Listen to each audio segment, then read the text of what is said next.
What is up, Finn fans? The game just ended right now. It's, 11:30 at night, 11:32 at night. I'm recording this video. If you notice that it looks better, the camera videos, because normally I'm doing this on my phone, straight from phone. I got the new iPhone 11.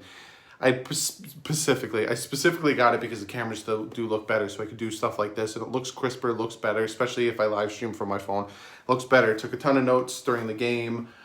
This game was tale of two halves, but isn't it always a tale of two halves? We ended up losing 27-14. Let's jump into it. March down the field. You know, we end up not doing something with our first series. Mason Rudolph gets the ball. First pass, our defensive tackle pushes the guard into him, throws an interception to who? Xavier Howard, our boy, everyone that we love, Xavier Howard. Then we get a nice play. I love the play call. They had the ball snapped to Fitz, who then rolled out to his left and threw it as Albert Wilson was in motion. Boom, touchdown. First touchdown of the season for Albert Wilson. Up 7-0. Get the ball back. Then this touchdown pass to Allen Hurns. He bounces off of four tacklers to get into the end zone and get the touchdown. We're up 14-0. 14-0. You know for a fact we're all losing our minds as Dolphin fans. Up 14-0. And then that's it. 14-0. That's it. You know, there was a lot of things that happened that really culminated to the snowball effect, to the downward spiral of this game. The first one is that interception. Now, Mika Fitzpatrick had 2 interceptions on the game. You know he's going to be doing one of these. His players are going to be like, stuck it to the Dolphins. You did a real good job of sticking it to the Dolphins. Both interceptions had really nothing to do with Mika Fitzpatrick except for being in the right spot at the right time. Now, you could say, well, that's on him. I'm being in the right spot at the right time. Well, let me explain. The first interception that literally was the downward spiral of the game, O'Leary, who we thought was probably one of our best tight ends. We signed him to a contract extension. You know, last year he had sure hands. He wouldn't wear gloves. He caught it with his bare hands. Doesn't catch the ball, but instead tries to body the ball, and the ball hits him in the chest, flies up in the air, and Mika Fitzpatrick intercepts it. Again, not necessarily he didn't do anything. He kind of just, the ball's in the air for 9 minutes. Let me run under it and catch it. That is what killed us because we were driving on that play. We were going down the field, had a potential to go up 21-3 at that point, and it was almost a half. We had a chance to get points before the half and really take the lead in this.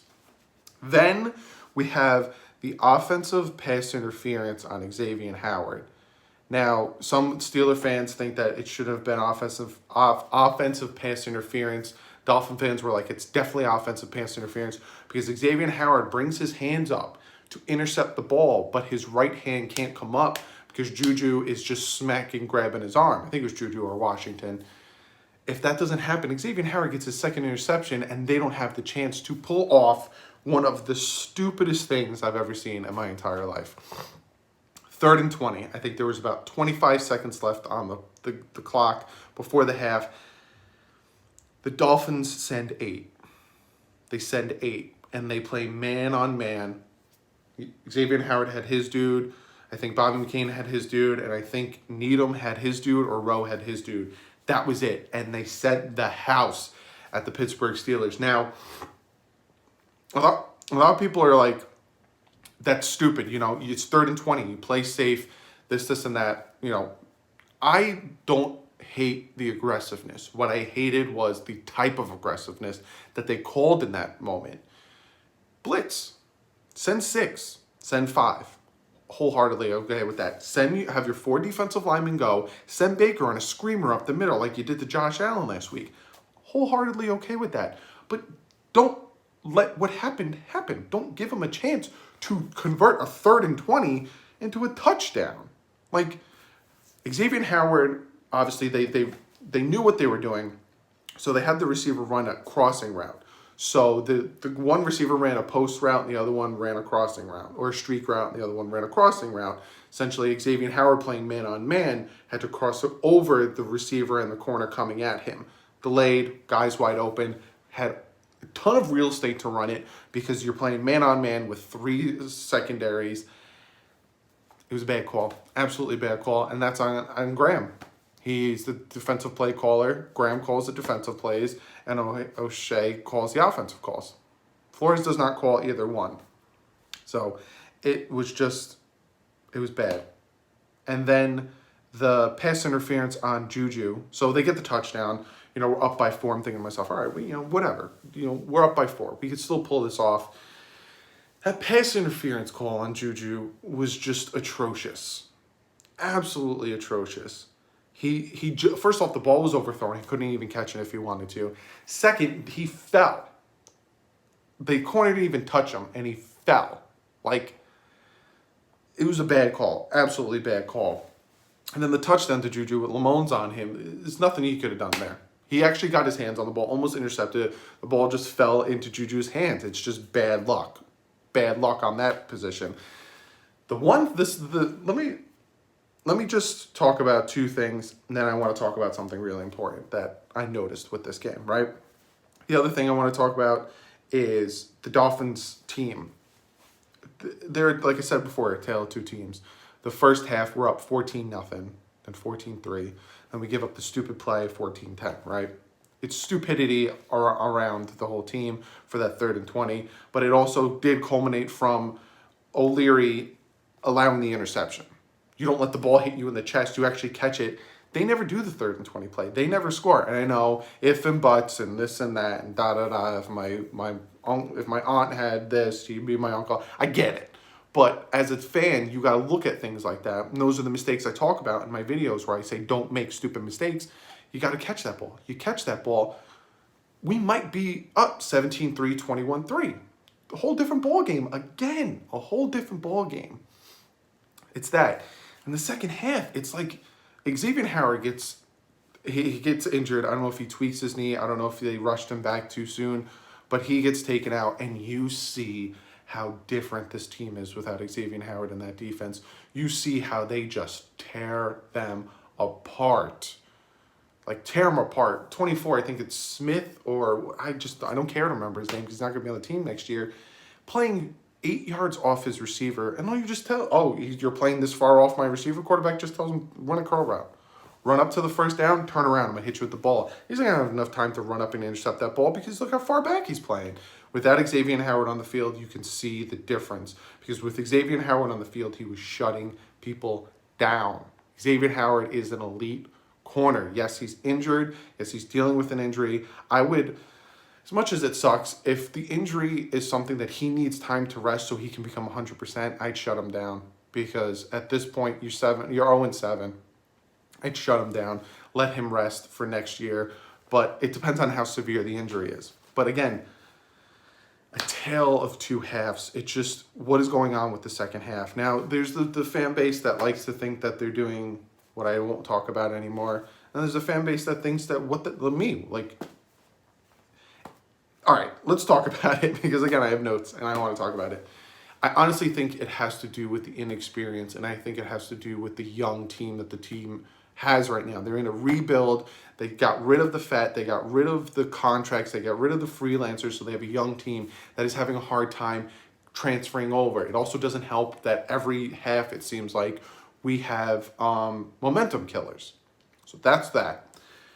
I want to talk about one more thing, and then I want to get into the big thing I want to talk about. The announcers for this game. Just real quick, this might be me being a petty fan. If it is, it is. But again, my team's 0-7. I'm allowed to be whatever I want to be. But first off, good game to you guys, Steelers fans. The refs and anything else had nothing to do with you guys winning. Good game by you guys. I'm not everything I'm talking about, I'm not taking away the win from you guys. I'm just explaining how us as Dolphin fans, there's certain aspects that if we fix these little things, we would have more wins. So to you Steelers fans, GG, good game. You guys deserve the win. You guys handily scored 24 unanswered points, 27 unanswered points. Not taking any of that away from you. But just really quick, I don't know if it'll be quick, but I want to talk about one thing. I was watching it on my TV. If you watch the live stream, which will be up, I got to watch it on my TV because it's a Monday Night Football game. So I was watching it live. I wasn't delayed like I normally am with the live streams. And I had to mute my TV. I had to mute my TV. I felt like I was listening to Steelers radio. And that's not fair. These broadcast announcers were so far up the Steelers' butt, so far they literally were rooting for the Steelers.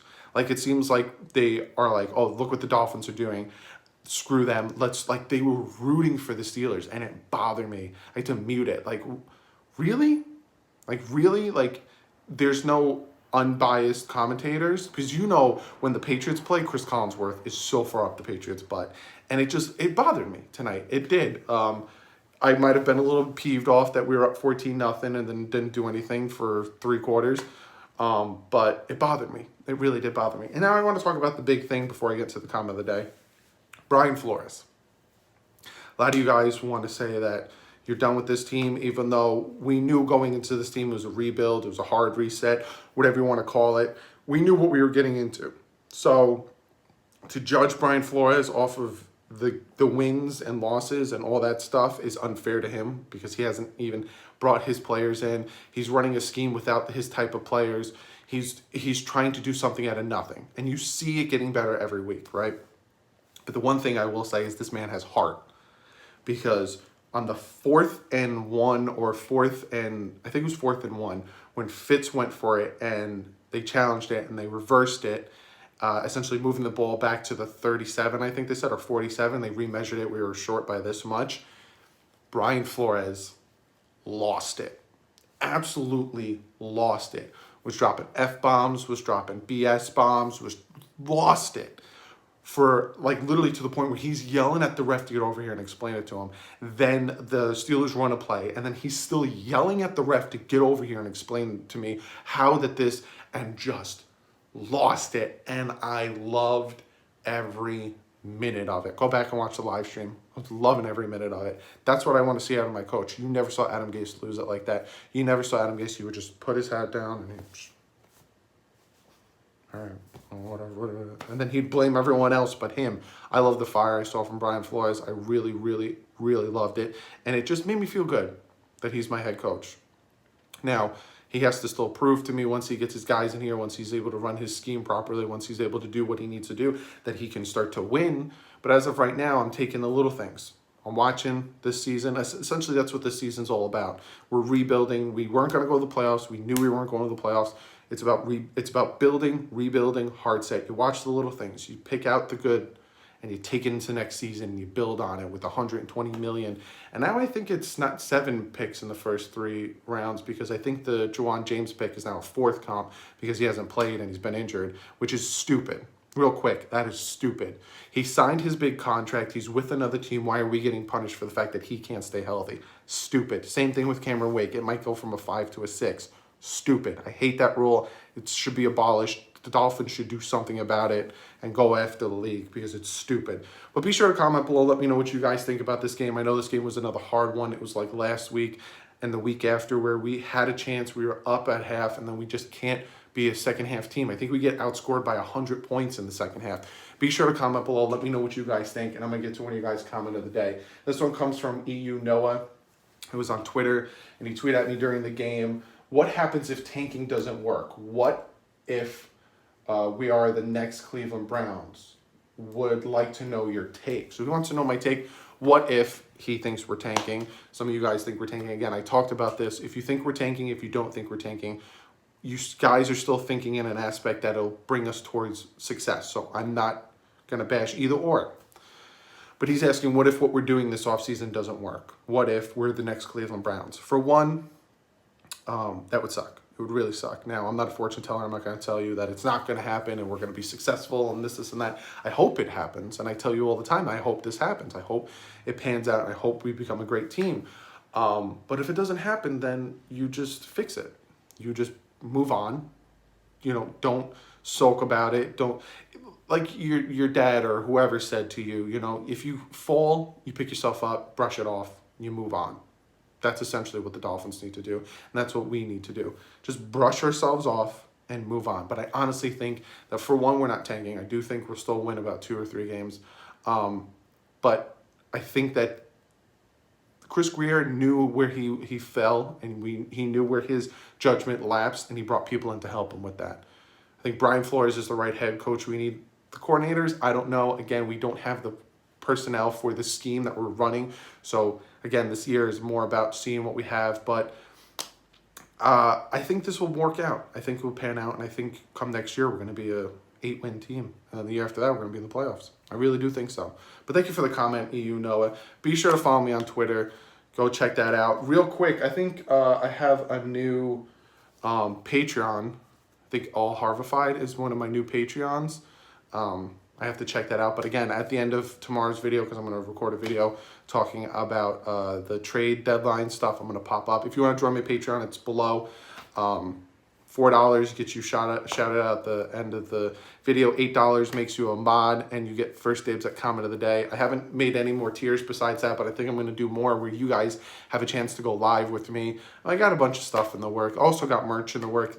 I'm working on it. You can tell by the new logo. I'm trying to get the logo down pat. But be sure to follow me on Twitter. That's where I got this tweet. It's where I'm going to tweet out all my news and notes and stuff. I also tweet here in the community. If you don't know, go to the homepage. There's a community tab.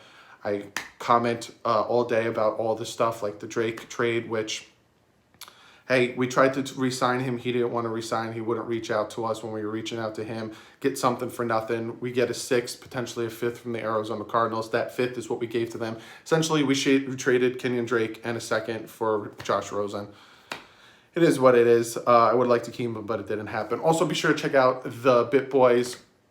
October's almost over, so this is last week for Halloween. Then we're going into November, and then Christmas time. If you have any Christmas games you want us to play, be sure to go over, hit that subscribe button, and let us know. Other than that, give this video a thumbs up. You see the heart in this team. You see the fight in this team. You see the fight in the head coach. He's tired of losing. He's getting pissed off that the refs are screwed him, and he's getting really pissed off about a lot of things. So give this video a thumbs up for that. Give the video a thumbs up because you like the content. You like the channel. Be sure to give the video a thumbs up. Also, check out DolphinsTalk.com and Sportscaster, 2 great sites.